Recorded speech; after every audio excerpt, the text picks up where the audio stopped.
Let's. You guys want to talk about what went down in Kenosha and your experience with that stuff? Yeah.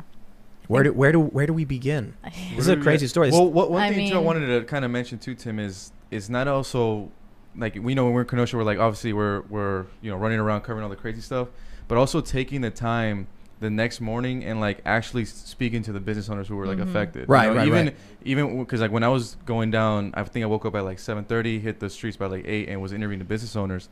I didn't even see local news like talking to these folks, and a lot of these folks, this is like their whole livelihood is destroyed, And I think that's another big mistake is that news is not making is like taking the time to tell the stories of the people who were like affected in these situations. It's like almost not news. Yeah, and it's been insane. And like I think when the night of the show, you guys were actually right there. I think you guys should tell your side of your Kenosha story because you guys were in the midst of it. The shooting happened the second night. The first night was when everything burned down. So the first night, these people burned down. Entire streets. Wow. Like to the ground. It was probably the worst destruction I've seen covering. Yeah, because we didn't see anything like that because they basically attacked that courthouse, and then when they got back, once they got back there from the courthouse, they just ran rapid on Kenosha. Like I've never seen anything like that. I remember just walking and just seeing like buildings. 10 people, attacking the car dealership, setting cars on fire, going into store. It was like a free for all. There wasn't a police presence. You didn't even know where to turn. If you turned to the left, you had footage. If you turned to the right, there was something going on. Behind you, there was something. It was crazy.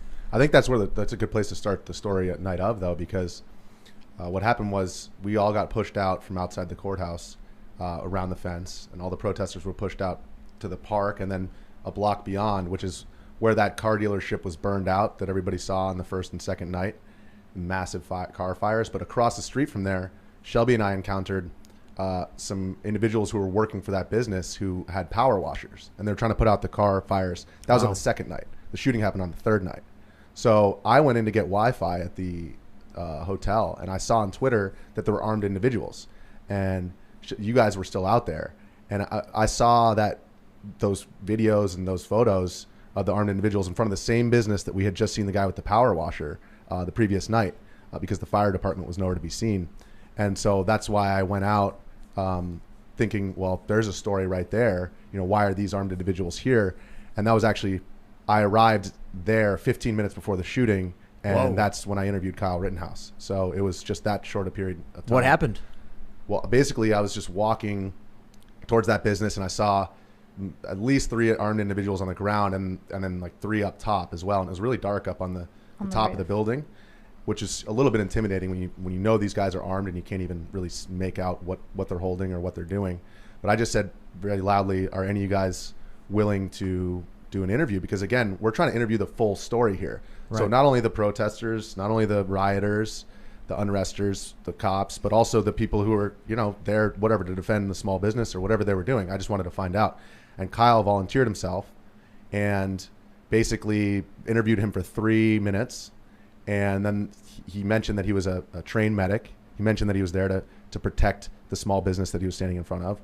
And then he said, with one other armed individual, he said, we're going to go out and see if any of the protesters who have just been cleared out need medical attention. Do you want to come with us? And this is all on the internet. You can see it all, the video that I recorded. So wait, he told you he was going to go provide medical assistance to protesters, and he asked you to come with him? Correct. And that's when we started walking in the direction of where the shooting eventually took place. And actually, I was trying to find Shelby at the time as well. She was about a block away. Did I swear? But, but when you hang up the phone. Oh, yeah. Don't curse. Yeah, because I'm getting to that part of the story. Good point. You can curse. Thank you. There's no hard rules. So I was walking with them, and as we were walking, he's shouting, medical, anyone need medical? And that was drawing a lot of attention just in general. Young kid with an AR-15 shouting at a riot. That doesn't sound smart, dude. And in hindsight, it wasn't very smart to walk along with him. But, I basically I was wondering what these people, why they were mad at him, why they were yelling at him as he was asking if anybody needed medical. And actually 4 individuals shouted something like, we remember you from earlier. And that's actually when I parted ways with him after the interview, because I wanted to get their story. I wanted to hear why they were mad at Kyle. And so I walked over to those individuals, and you can see in the video, it's this guy with like bright yellow pants. and they were not happy about me recording. So I turned my phone off. I went with my go-to of, you know, pulling out a White Claw to diffuse the situation and offering it up. And I talked with them for a couple of minutes and just asked them, you know, why they were mad. They mentioned a confrontation with him when they were jumping on some cars earlier, but clearly they recognized him from earlier, and they were very mad about it. And the only thing that stuck out to me was that Kyle, you know, you can see on the video actually as I'm walking behind him, he kind of looks at them, smiles, and walks away.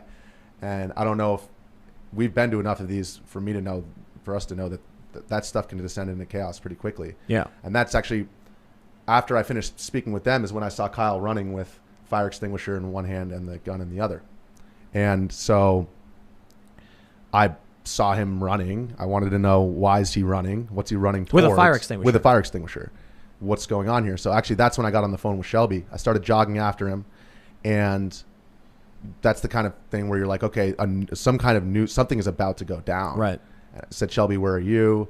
And we were talking, we were trying to triangulate where we were in relation to each other. And that's right as I caught up to Rittenhouse. I was yards back from where he was stopped in the road. And that's when some yelling started. And I told Shelby, oh, swear word, I gotta go. And that's immediately when Rosenbaum started to pursue Rittenhouse. And you can see on the video what happened from there. But basically Rittenhouse sees him advancing and like does a juke and runs into the direction of the car lot where the shooting eventually took place. And me being a dumb idiot who lectured Shelby about not getting into unsafe situations, ran after Rosenbaum, who was running after Rittenhouse. And that's when there was a pop that went off. That was a gunshot. Somewhere to our, well, at the time, there were so many fireworks and No idea. flashbangs going off that it wasn't clear to me what it was at the time. But what it was clear is that the moment that went off, Kyle stops and turns around. And we were both trailing him. And at that point, he had his gun pointed 45 degrees at the ground. And Rosenbaum was advancing at him still. And there wasn't much distance, so it was only a matter of a second or two from when he stopped to when Rosenbaum was on top of him. And that's when basically Rosenbaum lunged for the front portion of Rittenhouse's gun. He shouted something that I also can't say without swearing, but you can see on the video what he said right before he lunged. And did he make physical contact with Rittenhouse's gun? They were extremely, extremely close, but he didn't. And Rittenhouse actually dodged with the rifle around his lunge. Wow. And I only know that because my focus, the moment that he turned around, went onto the barrel of his gun. Yep. Because I realized that I was now in the crossfire of whatever was about to go down. And actually, when he swung the rifle to his left, my right, my first instinct was to go to my left. But I realized that's where Rosenbaum was, and that his rifle was going to return to there. So I actually stepped in the direction where he swung it. Oh, dude. And that's, basically right as he swung it back is when Rosenbaum was falling forward. He fired what I thought were 3 or 4 shots. It was really rapid. Yeah. But it looks like on the video it was 4. And that's when Rosenbaum collapsed to the ground, and you can actually hear more pops after that. And then you pulled your shirt off. Well, the crazy part is that I didn't realize the night of is that after Rittenhouse shoots, it looked to me like he ran away. And then I ran because there's other pops where Rosenbaum was also behind a car, and the shooting was going off. The pops were coming from this side. So I got behind the car. I said, I'm going to flip you over really slowly. He was basically non-responsive, but breathing. Not really breathing. Breathing. I mean, It's in the video, it was like you gurgling. can hear it in the Yeah. video. Rattle, Exactly. yeah. And that's actually, I didn't realize until I saw the footage afterwards, Rittenhouse runs around and actually shows up at my side. And I just saw a pair of legs next to me as I'm crouching over the body. And I just said, what are you doing? Call 911. Not realizing that it was the Rittenhouse. Yeah. And I just saw his hand reach into his phone. And that's Shelby actually. And right after that, people started to arrive. Rittenhouse runs right past Shelby. And that's when you can see on the video, it was very chaotic. But basically, we were trying to find where the holes were, how we could apply pressure to the wounds. My dad was an ER doc. And so, I think he'd probably had some critiques for how I handled it medically. But once somebody said there's a hospital across the street, it was clear to me that we weren't doing anything beneficial there. Right And this across guy the had street, life-threatening yeah. wounds. So it was literally right across the street. And from the moment the shooting happened to the moment that we got to the hospital, because I've looked on my phone from the calls that I made when I got to the hospital, that was about 6 minutes. So we got him there very quickly. You loaded him into your car?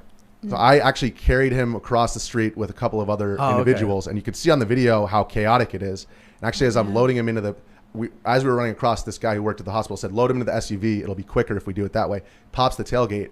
And Shelby was right there as well. You can see her in the video. She's wearing my backpack. And that's actually, as we're loading him in, I felt like something hitting me in the side of the head. I thought I was getting bumped. And then somebody connected with the side of my face. Someone punched you. Someone punched me very hard. And it was only once he hit the side of my face that I realized it was a punch. And I turned and gave, like, as I'm getting into the back of the car, like a little brother kind of kick. I'm the middle of three boys, so I'm pretty good at that.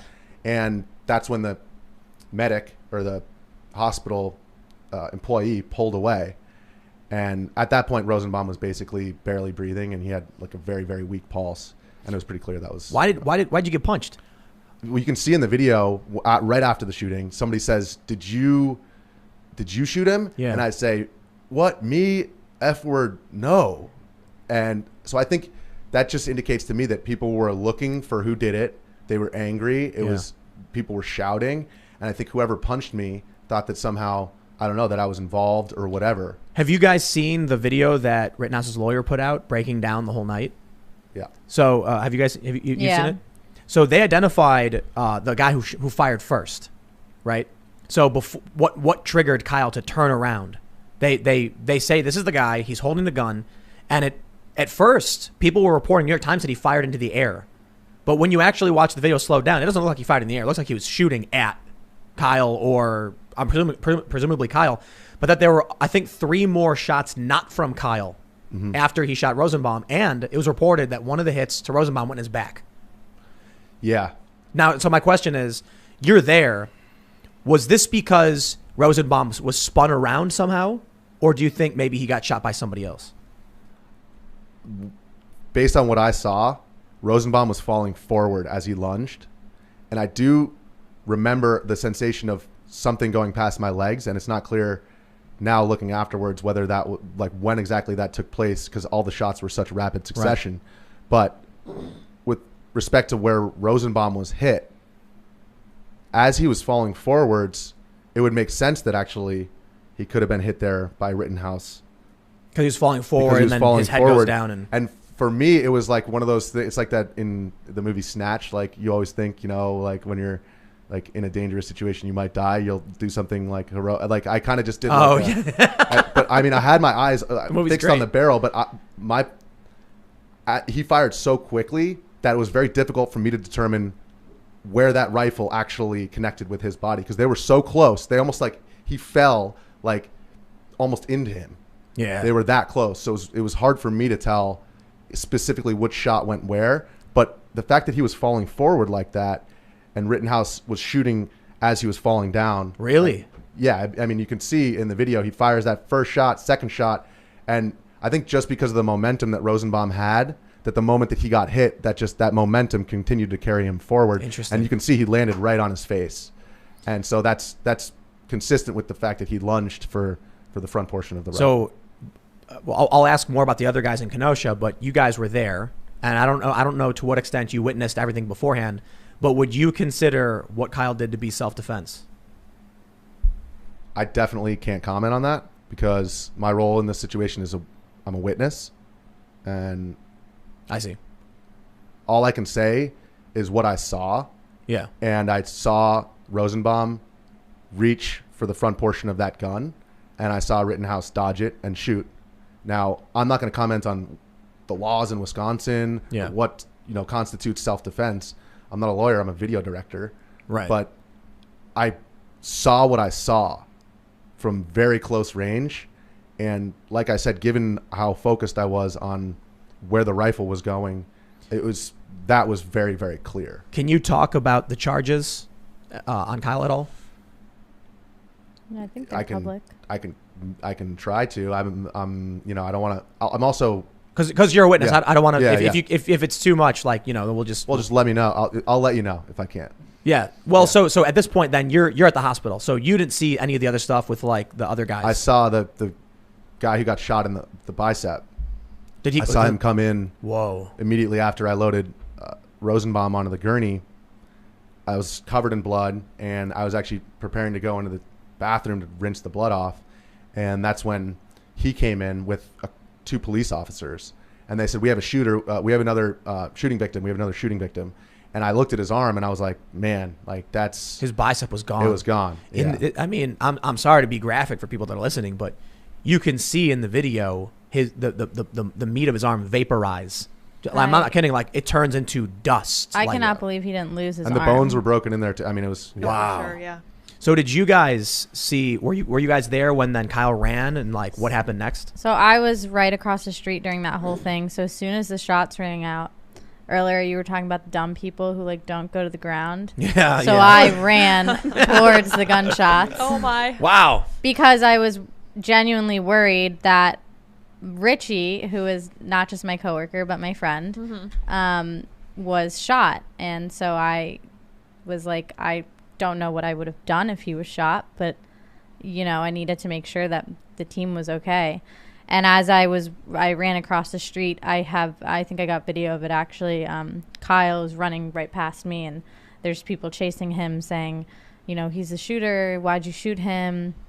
And Kyle is sort of running, but then sometimes stopping and turning around and sort of like flailing his gun wildly.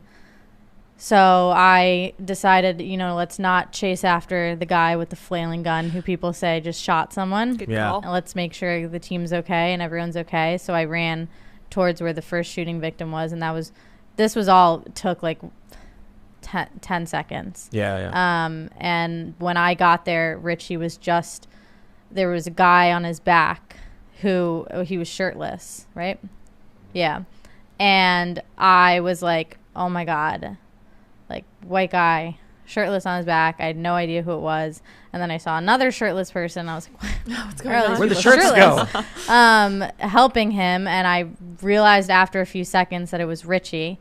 And so I was like, okay, you know, and at this point there was sort of a crowd gathering around the body, which is never helpful when you're trying to move a body. So I stayed pretty close, like right behind. I have video of the whole thing. But at one point, I think, as they were trying to get him down the driveway of the hospital, people weren't moving, and I remember screaming like, "Move! What are you doing? Like, get out of the way! This car can't drive!" And it was so chaotic, and it just makes the situation so much worse. And then Richie went to the hospital, and I sort of was just roaming the street, not like what just happened. And then more shots rang out, and at that point I just dove behind a car with like two other random people, and as we're sitting there, firecrackers go off right behind us, and all three of us jumped so high in the air because and this one guy, I remember, just curses at nobody, like, who's throwing fireworks right now, like, are you kidding me? And those second round of gunshots we heard was the second shooting, which was just up the block.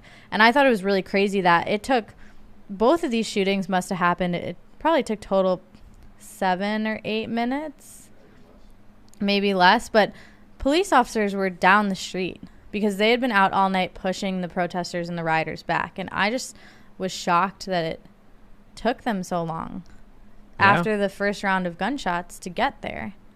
Because that seems like a long time. They're 2 blocks away. And there was a lot of confusion, too, because I was about 3 blocks and the shots go off, and I was with another reporter named Kaylin. I just looked at him and said, we're running to the hotel. So we ran to the hotel, and I looked at Ken and said, let's wait 20 minutes and let's get back on the scene. Wait, so when you heard the first shots, you went to the hotel? I just ran because I was already headed that way. When I heard it, we ran. Then, like I said, there was so much confusion because so much chaos going on. Then Elijah Schaefer texts me, another reporter, and he says, stay in the hotel. People are doing drive-by shootings. So at that time, I look at Ken, I'm like, whoa. So now we have people like drive-by shooting. This is insane. And then Kaylin's like, what should we do? I said, let's wait like 15 minutes. And then we went back to the scene, and we could actually still see like the casings on the ground. We were there right when the cops were doing like the whole investigation. And I went. Then there was a couple witnesses, so I went to go speak with them. Went to go speak to them to get their story, and they also thought people were doing drive-by shooting. Whoa. So at that time, I had no idea that Richie was in the hospital. I had no idea that like it was Kyle the shoot, because at that time I'm thinking, okay, it's multiple cars. I'm hearing this from multiple people. Like Elijah has already told me this, a witness, and you know it was like till hours later Shelby told me what really happened, and I was just shocked, you know, because it was like, what the heck, my boss was in the midst of it. And yeah, I mean, I couldn't believe it. I didn't find out what happened to Richie till about like 5-6 in the morning. Is this like, have you guys covered riots or anything before this year? I covered like, I was covering, because I was living in California, so like I was covering like marches and like protests. Like the craziest stuff that I was covering was like right before I started coming with the color, I was covering like the reopened protests in California. But nothing, I mean, there's nothing compared to this at all. But you were nodding, Richie.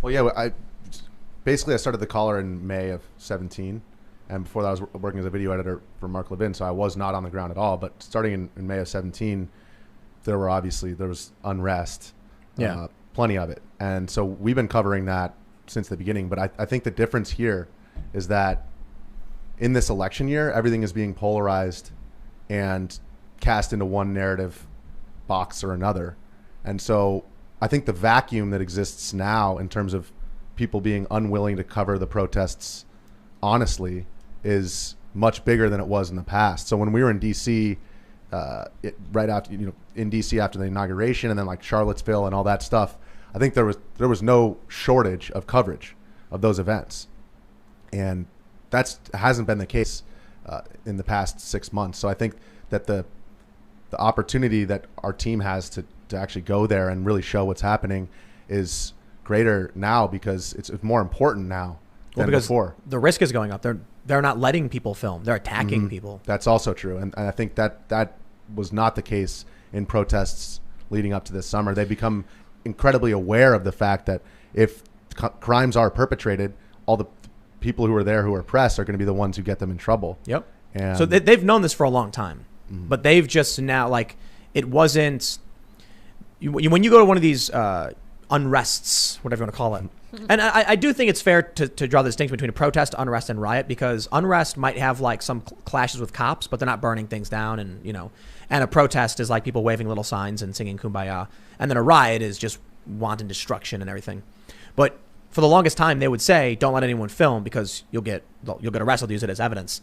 Now they really know. Now they've been active in organizing. But just to clarify too, is this like the first time you've been covering riots and protests and stuff? Yeah, I mean, when I traveled as a professional tennis player, there was, what year was it with the Taksim Square in Istanbul?